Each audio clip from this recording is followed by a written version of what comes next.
Welcome back to the Shop Mini RC, everybody. I'm Ken, and today we're looking at something awesome. You already know from the title and the intro, it's a new Redcat, guys. This is the Redcat Apex. This thing is kind of a comp king, I think. It's going to be an amazing truck on the rocks, especially if you're looking for something a little bit more comp-like. It also comes with a bed, so you're going to be able to throw a bed on there and make it a little less comp if you want. You can see right there.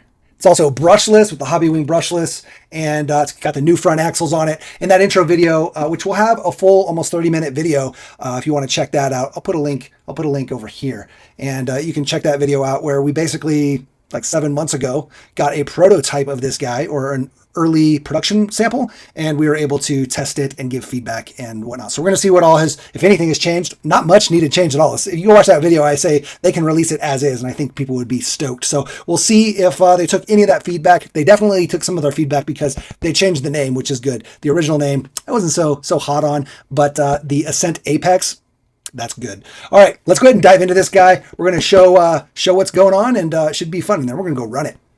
So as you can see, it comes in a red and a gray, or what are they calling this? Yeah, dark metallic gray and metallic red. So that's cool. We got the red. The production sample they sent out was the gray. Man, this thing looks so cool.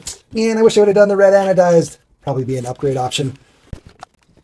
We mentioned in our original video that to make it kind of like the original Ascent, which we had in our background. It's actually, you can kind of see its tire right over there. The original Ascent Fusion, the 10th scale. It had red anodized standoffs, which looked amazing. So I was hoping they would do that here. That was some of the feedback we gave. I mean, I get it. Let people upgrade, and if you don't like the red, but the red's already there. You got the red shock, the red motor on the front. You can see it in there. And then the red standoffs would have just helped it pop a little bit, but that's okay. That's okay. All right, what do we got in here? Let's open this guy up. Transmitter, charger, stickers, and manual sheet. Parts like a bed. And that's going to be awesome, being able to throw this bed on there. It's got a totally different latch system. You pull this rear kind of tube bumper off, and you put an awesome latch system in there. I'll show it all again. Like I said, if you want to see the other video where it's kind of a deep dive as well. We do a lot of comparisons and stuff. You can check that out up in the corner.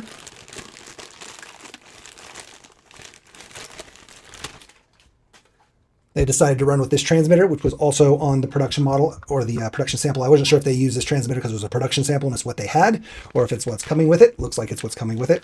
Again, you have your USB charger. I always highly recommend getting a good hobby grade charger if you're going to be running these guys a lot, just so you can see the voltage of your battery and whatnot. But looky here. That's a 3S charger because this guy is 3S. Freaking awesome. And then we got some stickers. Looks like most of them are used already on the truck, so just a couple little extra stickers here.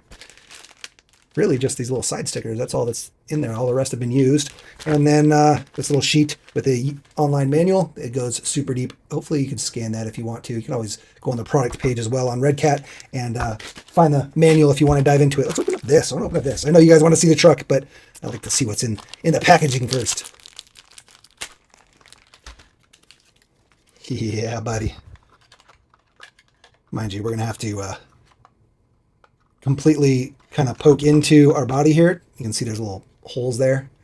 That's where you put our little cross member. You can kind of see it in there as well. This guy here is like a cross member, and that'll pinch this together and you permanently mount it to the body. So, but it's got this cool latch on the back, so that'll pop out.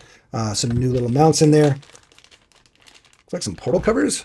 Oh, because we have brass portal covers on here. That's right. There's already brass in the front, which is freaking awesome. There's some body clips, single body clips, which I'm not sure what you'd use those for, because you've got this nice long single body clip here, which is cool. And then let's see, actually before we do that, one of the things I gave feedback on is the front was fairly easy to come off. Looks like they might have fixed that. It seems a little less easy to come off, so that's good. Yeah, they might have tightened that up a little, which is important. Yeah, that's pretty good. It's not, you have to pull it pretty far forward, but look at this mounting system. How cool is that? It's got these little hooks. That way you've got no chassis rails in front of the servo. One of the biggest complaints of the original Redcats, and when we compare, I'll try to remember to show you, but it's how narrow the chassis rails are for the servo. And you really need one of those torque MLS servos where they have no, they're mountless, and they mount straight to the axle, and they don't have the servo trace ears here to really help get clearance on that axle or on that chassis. But this chassis, it's not there because they've got this awesome body mounting system. So yeah, I dig that. And yeah, the servo's got all the clearance in there. Looks like it compresses all the way up to the hood there. So that's awesome. And that's pretty much bottoming out the shocks. So it's not really pushing on the hood. I mean, maybe a little, maybe a little, but like irrelevant. These tires too, guys. There's so much cool stuff on this truck. Like, I've already seen it and I'm still excited. Like, these tires are massive and monstrous and super sticky. You can see box dust is already stuck to them. It's kind of got box stuff all over it. But like, these tires are beastly. We'll measure all this stuff and get you more data on it. But yeah, look at this chassis. It's all carbon fiber, aluminum standoffs. Again, wish they were red, but it's okay. We even have a brass diff cover here on the front. Look at that, nice and curved. So it's going to help deflect any sort of rocks. Again, we got the new axles on here. Outer brass on the portals on the front. The rear still plastic. We do have the original plastic in here if you want to put the original diff on or the original portal covers. Regular body mounts. I guess that's why it comes with the body clips. These little guys, just in case you use some regular body mounts and swap bodies. I love that they include that stuff just in case you ever want to. You can. Body posts here. So there's the posts and then post mounts. I don't know, it's kind of hard to see in the bag, guys. Sorry. And then also these rear mounts for this bed that kind of slot into this little dealie here. Very cool. All right, let's dive into this here. Warning, warning, warning. We don't need to read this. We know. But if you're new, definitely read this. Talks about the charge rate of the battery and stuff. Very good information. It's important to have proper battery maintenance. Yes, they're using a strap. The original was Velcroed on there, so that's good. Kind of figured they were going to do that because there were already slots. There's a little 3S LiPo, 200 milliamp. Freaking awesome. That's like a perfect size. We actually run this on one of our hard park MOAs. Fits right on the axle. Perfect. So that's awesome. So this is definitely geared towards more of a comp rig. A lot of the other Redcats had huge batteries in them, like 750 milliamp hour 2S batteries. They're like this big. I mean, look at this guy. It's huge. Way too big, but you got tons of runtime out of it, which was awesome for trail trucks. For comp rigs, though, you need less weight. You're not running for 10 minutes at a time. You're kind of running shorter runs, 5-minute runs, recharge your battery. Now, you can run a larger battery if you want to run one of your big Redcat batteries. Throw it on the side here. I'm sure the strap will hold it. Let's look here. We'll go ahead and face it this direction. Yeah, your strap will hold it-ish. It's kind of tight, kind of close. Let's do it like this. There we go. And then you can run that battery in there and you should be good. But again, it's huge, right? Like, it's a huge battery. You could run a 300 or 400 milliamp in there as well. But remember, a 3S is always going to be a little bit larger battery. That's why the milliamp hours is a little less, because it takes a 33% more to get 3S. So you're going to be 2S of 200 milliamps would be 33% smaller than this. It'd be down to here, right? So if you want to run 2S and have a larger battery, you could do that as well. But this guy's going to really shine on 3S and shine with this small battery. Again, I am proud of Redcat for doing this. Freaking sweet. Glad they didn't just throw a big battery in there or a 2S. Give us an awesome 3S. People will start to understand how important up high weight is. Getting that weight down as low as possible and minimizing that high weight is super important. And this battery did not help. But again, it was designed for trail rigs, so it made sense. People want to run for an hour or two without having to swap batteries. Well, there you go. We do have the Mini 24 in here. This is the Hobby Wing. This is the RTR version, so it's not quite as tunable as the straight up Hobby Wing Mini 24 that you would buy directly from Hobby Wing. This is an RTR version. You can see the little logo there, RTR, and that just indicates that it's a little bit more simplified, but it's still going to give you all the awesome characteristics that Hobby Wing is known for. Also, here's our receiver. Kind of wish they were able to get a little bit smaller receiver, but can't complain. It is using standard plugs, so that's going to be good for a lot of people that want to just straight swap a servo or do any kind of change their own receiver, put their own transmitter and receiver in the truck, and they can just use the regular plugs versus using the micro plugs. We do like the micro plugs. We use them a lot in, like, well, not here, but in our 128 scale on-road racing and stuff like that. We'll use the really tiny receivers. They're about half the size of this guy, but again, they use micro plugs. So I understand what they're doing here and why they did that. Obviously, oil-filled shocks. We do have a new wheelbase here. I go over that in the video. It's going to be a little bit shorter in the front, a little bit longer in the rear. Maybe we'll get some exact dimensions here in a little bit, but I just wanted to give you kind of an overview here. The gearing is all different. Let me go ahead and show you this clip. I'm not going to talk about all the gearing and stuff because honestly, I just don't remember, but all the gearing is different in this truck. So let's watch that. The whole transmission gearing is different. So the transmission has metal gears. It's got a 20.52 to 1 compared to the Ascent 18, which is a 13 to 1 transmission. Now all those gears will still fit. These will swap over if you want to swap over these transmission gears into a Ascent 18 or vice versa. The ring and pinion in the axles on this guy, they are now 8-tooth pinions, 20-tooth rings on the front and rear versus the Ascent 18 was a 10 and 20. Now I'm not sure what the pinion is on the motor. I'm guessing it's still the same as what the Ascent 18 was because they changed everything just through the normal transmission gears. Unless part of that 20.52 to 1 is also the pinion on the motor. Not sure on that one.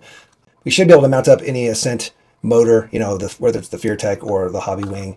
Obviously, that's what it comes with. But yeah, if for some reason you want to just change motors, you should have no issue using any of that other stuff. The Endura, all that other stuff. Now back to the gears. Again, they are slightly different. So along with the new transmission, there's a total gear ratio change of 84.29 to 1. Compared to the Ascent 18's 42.81 to 1. So it's like geared down twice as much. So it's going to have tons of torque. Okay, so hopefully that gives you some really good insight into the transmission and all the gears. Again, so long as they didn't change anything, I highly doubt it. Let's go ahead and power this guy up. Transmitter, pretty typical transmitter. This Redcat transmitter is actually pretty nice though. It is a 4-channel. So we have channel 3, channel 4, which is a 3-position. There's an LED here for the front here. So at night, if you need to see something, you do have a little built-in light if you're night running, which a lot of people do. We have our steering reverse, our throttle reverse, our bind button, which is basically hold the bind button, turn it on, and then turn on your rig. I believe while holding your bind button with this guy. No, you don't think you have to hold your bind button. You just basically turn on your rig while this bind button is active and you're good. Then we have our steering trim, which is obviously the centering, throttle trim, and steering endpoints. Let's go ahead and plug us in here. Boom. And then we have the Minute 28 power button here. 1, 2, 3, indicating 3S. And now we should be golden. This servo is running on the 8.4 volt BEC output that this guy has. And yeah, you can tell. She's quick and she's powerful. Some really good throttle modulation here. Look at that. It's not even moving. The motor's moving, but the truck is just, oh, look at that. I think we're reversed out of the box. Yeah, we are. We need to swap this. That's interesting. Either way, look at how slow that crawling is.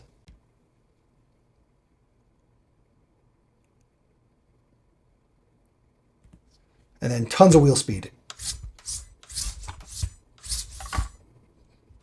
Not quite as much as the original Ascent brushlesses. The original Ascents that are brushless, they're pretty quick. They're pretty rippy. But again, they're trail rigs. This guy, you want a little bit more granularity in your throttle control. You want that precision. You want that resolution. And so this guy, like I said before, is geared down.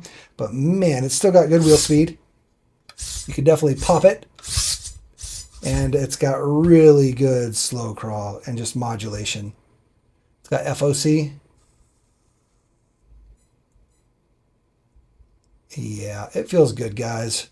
Pretty amazing, especially with the new front axles. That steering angle and that clearance is just bonkers compared to the old axle. Pretty wild, and it looks great.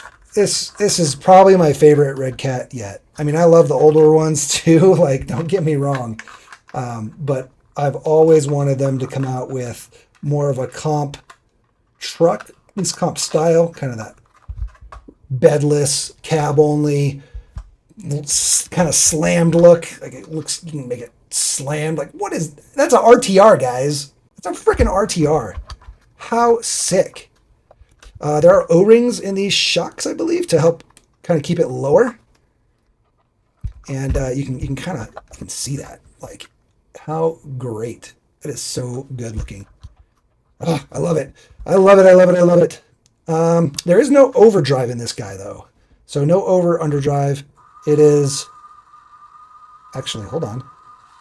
So in the prototype, it was not. Where's my marker pen? That early production sample did not have over or underdrive. This guy almost looked like it did, though. So we'll mark these and see if the front passes the rear. Oh my God, they did! They put overdrive in it, guys. How freaking awesome is that? Thank you for doing that, Redcat. Oh, overdrive and underdrive is awesome. So generally speaking, it's the same, whether it's overdriven or underdriven. It's just based on what the original gearing was. And if you make it so the rear gears go slower, then you're underdriven. If you make it so the front goes faster, then you're overdriven. But effectively, it's the same thing. And yeah, we're overdrive here. Does it say what percent? I will have to ask. I'll put it on the screen. Oh man.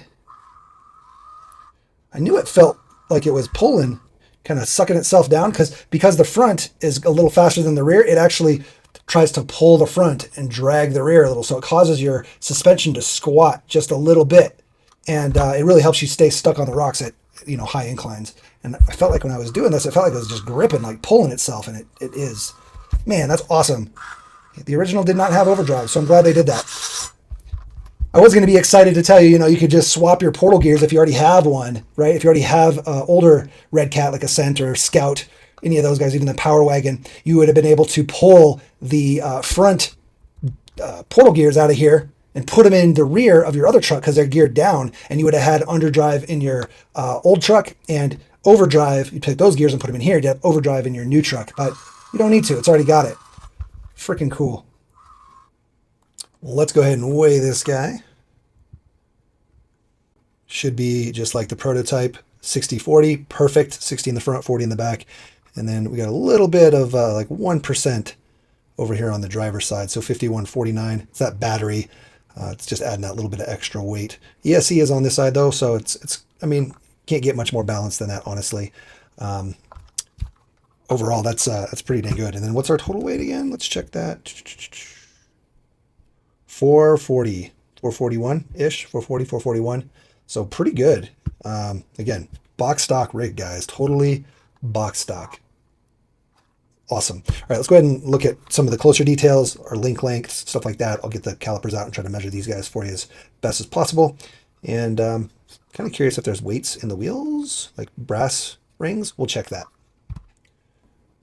All right, I'm going to go ahead and look at the tires here. These are 1.3-inch wheels. And then our tires, let's check this. Yeah, we're going to be right at 67 millimeters. There's no label on the tire itself, but it's looking like 67. Yeah, 67 seems about right. And then the width, right at 25. Yeah, maybe 24 and a half, 25, somewhere in there. Yeah, these tires feel really good. And I love that these are beadlock tires. They're wheels. They're beadlock wheels. Super simple design. They have little keyholes, little notches, lock them into place. Screws go through the front. Very simple. We do not have brass rings, so that's good. I'd prefer that not have weight in the wheels. You don't want rotating mass. These were 3D printed in the original that I got, so I wasn't sure. But these also kind of key in, which is nice. Or if they're vented. So that's good. That way you got a little bit of venting going on. And then we do have foams in here. And the foams are not too bad. And on the truck itself, they feel really good. So yeah, these tires, man, they're just... You don't always want sticky. That's not necessarily what you're looking for. You're looking for soft, right? The sticky is good too, but once you get dirt on there, that stickiness goes away. So you want to make sure that they are still soft, and these guys feel really good. So I'm excited for these tires for sure. All right, let me go ahead and get these guys back together, put back on the truck. So while we have this wheel and tire off, there's that beastly brass outer portal cover on the front. Get you that extra weight up front, which is awesome that it comes with that. And then again, our brass diff cover here, that nice little slope. I'm digging that. Also, our upper links. In our original, the upper links were kind of rubbing on the motor at full compression. It looks like they solved that. They've got these angled upper links. Kind of hard to see in there, but these are actually angled, which is awesome. They've kind of got a dip there, and that helps prevent the motor from touching those links at all. So super cool to get that. That way we can get this guy nice and low, and yeah, especially with the shorter front, right? Because these are shorter links in the front, longer links in the rear. That's also going to help us with that 60-40 weight bias. So this is going to be the first Redcat that has different length links in the front and rear. So I do want to kind of compare it to some of the other rigs that are already out there, the Redcat rigs. Look at this guy. This is the brushless, the newest brushless Power Wagon with the new front axles. Same front axles as this guy, but look at the width difference just from the offset. Same width axles. Wait a second. I'm lying. They're not same width. Hold on. Why don't they mention that? They didn't mention that. Are these axles actually wider? These look at the rear here. Look at this spacing here compared to here and here. What? They did not tell me that. Much wider axles. Let's get our measuring tool out. Just want to go to, let's go to the inner portal here. So inner portal to inner portal, we're looking at 68 millimeters. And then look at this. Inner portal to inner portal. Wow. 78. Almost 79. So 11 millimeters wider. How's that go on the front? Let's do here to here. 60, 68.5, 68.7, somewhere in there. Wow. Yep, they're definitely wider. 78, 79 almost. Partly because of toe, right? The toe is going to change that. 78.5.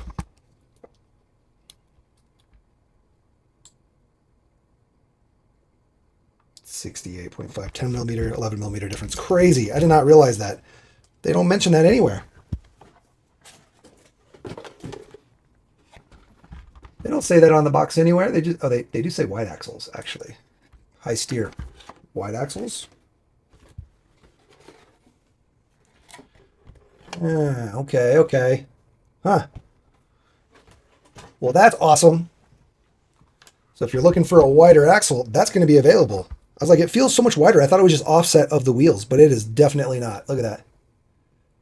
All right. Well, that's a huge difference.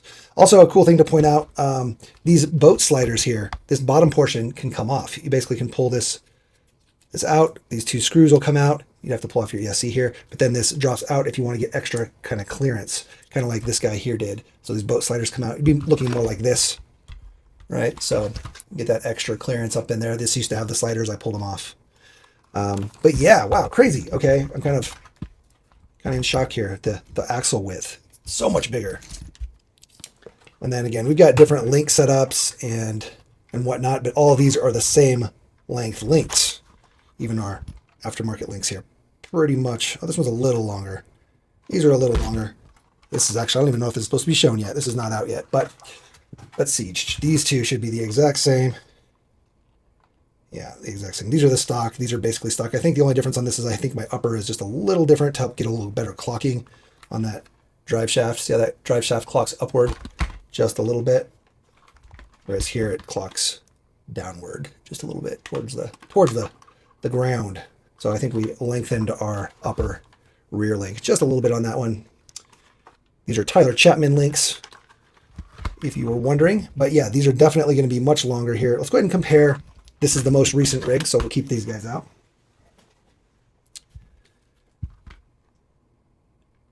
Looks like the length here is pretty much the same, the overall length, right? The overall wheelbase, which is nice. But again, you can see how much more forward this is shifted. The angled skid, which by the way, look how smooth and nice and flat that angled skid is compared to these guys that drop below. So much better skid design.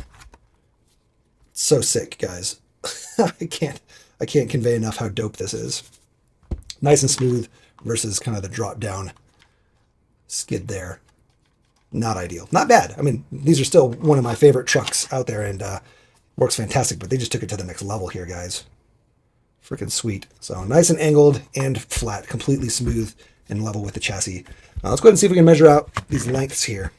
So on all the other Redcats, our rear lower links are going to be right at 63, center eye to center eye.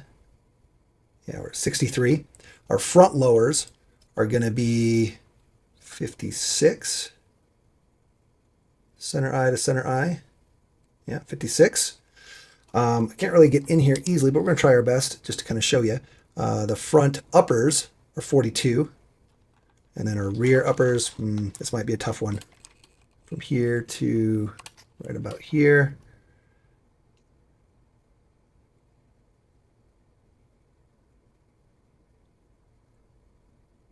Supposed to be 63. It's hard to get in there, guys, without taking it out. But yeah, basically 63. So the upper and lower on the rear is supposed to be the same. They're both 63 millimeters. All right, so the upper and lower is interchangeable. The fronts are 42 and 56. So quite a big difference there. The uppers are very short in the front. But the rears, uppers, and lowers, the exact same. 63 upper, 63 lower. So I'm going to assume that these are going to be the same here. There might be a little bit difference because it looks like they clocked that pinion. So it looks like the upper might be just a tad. Actually, it's adjustable. So, and it's actually moved quite a bit. Let's see if I can get a good measurement on that actually here. So our upper here is, yeah, 59.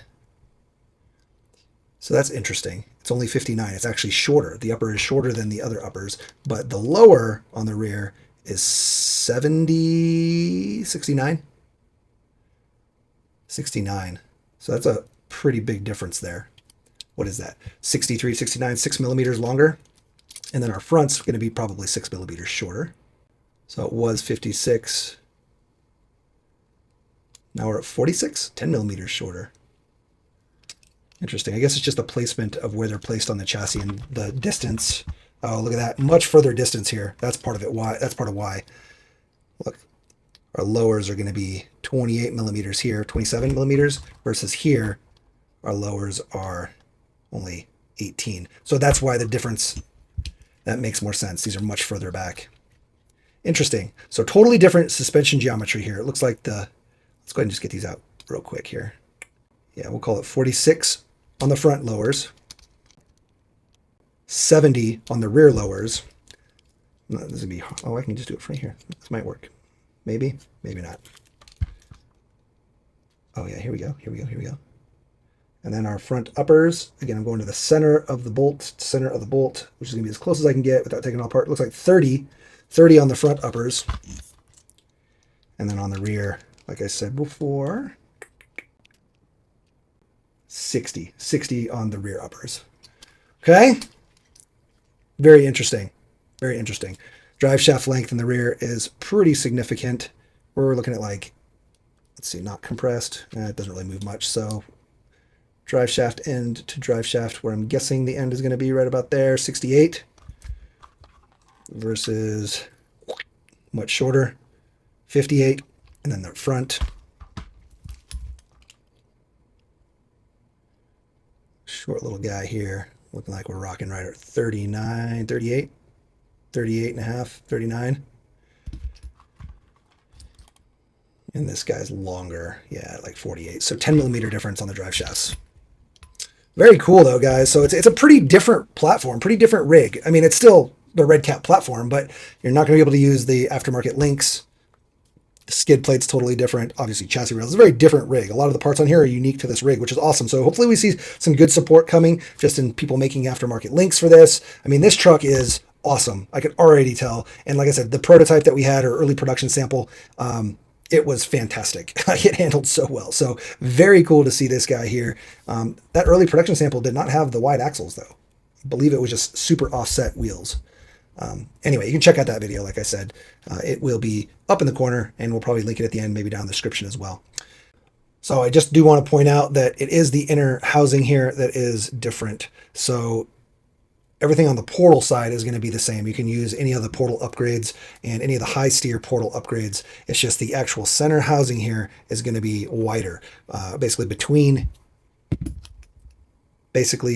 here and here. This is where it got widened up. So actually that's in part why they're able to get a little bit wider chassis going on here. If we go ahead and measure that, our chassis rails to the inner chassis rail are 29 millimeters, whereas before here, it was actually wider at 35 millimeters, But once you got up front here, your chassis narrowed significantly at the shock towers, and it went all the way down to 25 millimeters. Okay, whereas now at our shock towers, we're up to 28 millimeters. So there's a big difference there. Also, I mean, if you go to the outside, because this is carbon fiber, it's a little wider. So we're at 32 versus 29. So an extra 3 millimeters of width here. But yeah, definitely going to be wider here in this center section. So that also means that your axle shafts, your CVD axle shafts here and your rear axle shafts there are going to be different than every other truck. So now we've got 3 different axle shaft types. We've got the original front axle shaft and CVD. We've got the new high steer front axle shaft and CVD. And then we've got the high steer wide front axle shaft CVD. So there's going to be those 3 different, I believe, 3 different axle shafts or front end axles. The rears are only going to be the 2 because the rear on here is the same. So you're going to have the wide and the narrow because, again, the only thing that's different on this truck is the front high steer or high steer, high clearance design there. Anyway, I assume that so in our links, our front links are going to be different as well. Our steering link and drag link is clearly longer here. So the original guy, center to center, looking at 57. And the new guy, center to center, 69. Drag link's going to be 40. And the original drag link looks like we're right around 35. Yeah, 35. One last thing, the width here. I'm going to do a total width because a lot of people are going to wonder about gate widths with this guy. We are right at 5.8 inches, it looks like. Yeah, basically 5.8 inches. So definitely a wide boy. If you're running 6-inch gates, you might have problems here. So definitely going to be more geared towards class 3. You can get some positive offset wheels that try to tuck it in a little bit more, but you just got to make sure you're clearing your portals. So you need the 1.2s or 1.3s, and depending on the inner design of those wheels, definitely you need to get negative. I kind of wish they would have done a negative offset on these stock wheels. Just tuck them in a little bit. I know they wanted it wide, but we're getting it nice and wide on the axle. We got a lot of scrub steer here because of the design of this front knuckle. Does give you more scrub steer, and then plus being a negative offset, which pushes the wheel out, gives it even more scrub steer. So I would have liked, I don't know, that we might have hit on the body. It's hard to say. Kind of feel like I wanted a little bit of negative or positive offset, bring these tires in just a little bit, but I don't know. This seems fine. Can always experiment, get some different wheels on there. I did need to point out the difference in the motor here. This is a 1621 3500 kV, and the previous brushless rigs are a 1212 3450 kV. So they are a different motor. This guy looks to be a little bit larger. I guess we can measure that out. The can is, oh man. Let's see. Yeah, there we go. The can's right at 15.85, whereas this can is 15.6. It's 15.7. So just a little, like 0.15 millimeters larger in diameter, but it is very much a different looking can. And again, it's a 1621 3500 versus a MD 1212 3450. So just some more things of note. And obviously, like I said, it's not a 2-in-1 combo like this guy. It's got the separate ESC and receiver. So I think you're getting a pretty awesome build here for an RTR, guys. Now we'll go run it.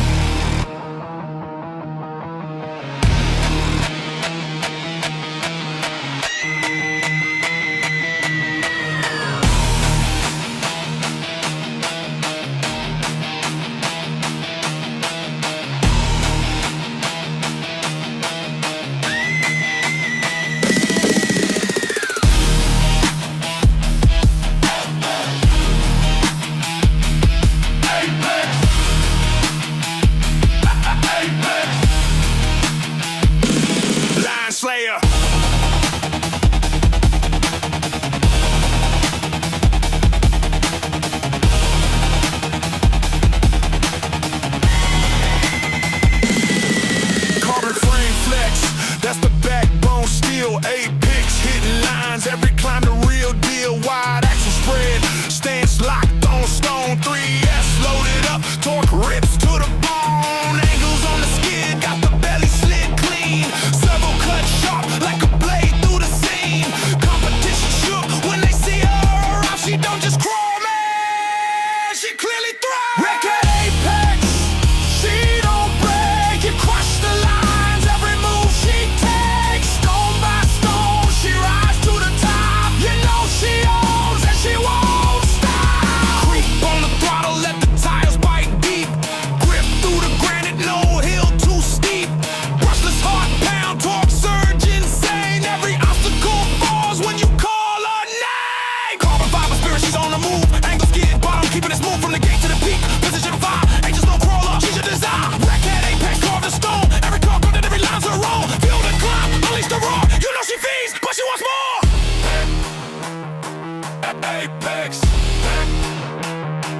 Apex. Brushless burning. Tire wide stance, high chance. Every gate she's earning. Servo twisting. Skid still slipping. Threes kissing the edge. No quitting.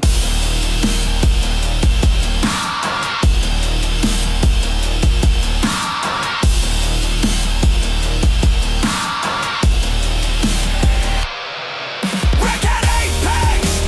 She don't break. She crushed the lines. Every move she takes. Stone by stone, she rises to the top. You know she owns and she don't stop.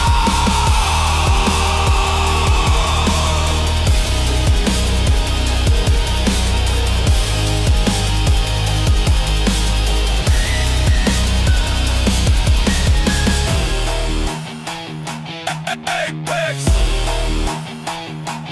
Apex.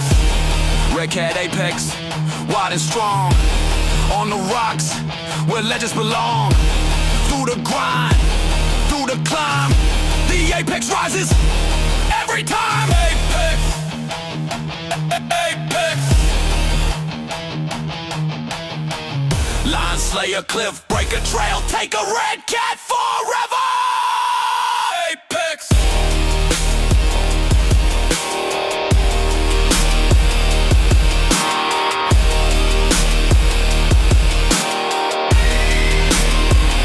Apex.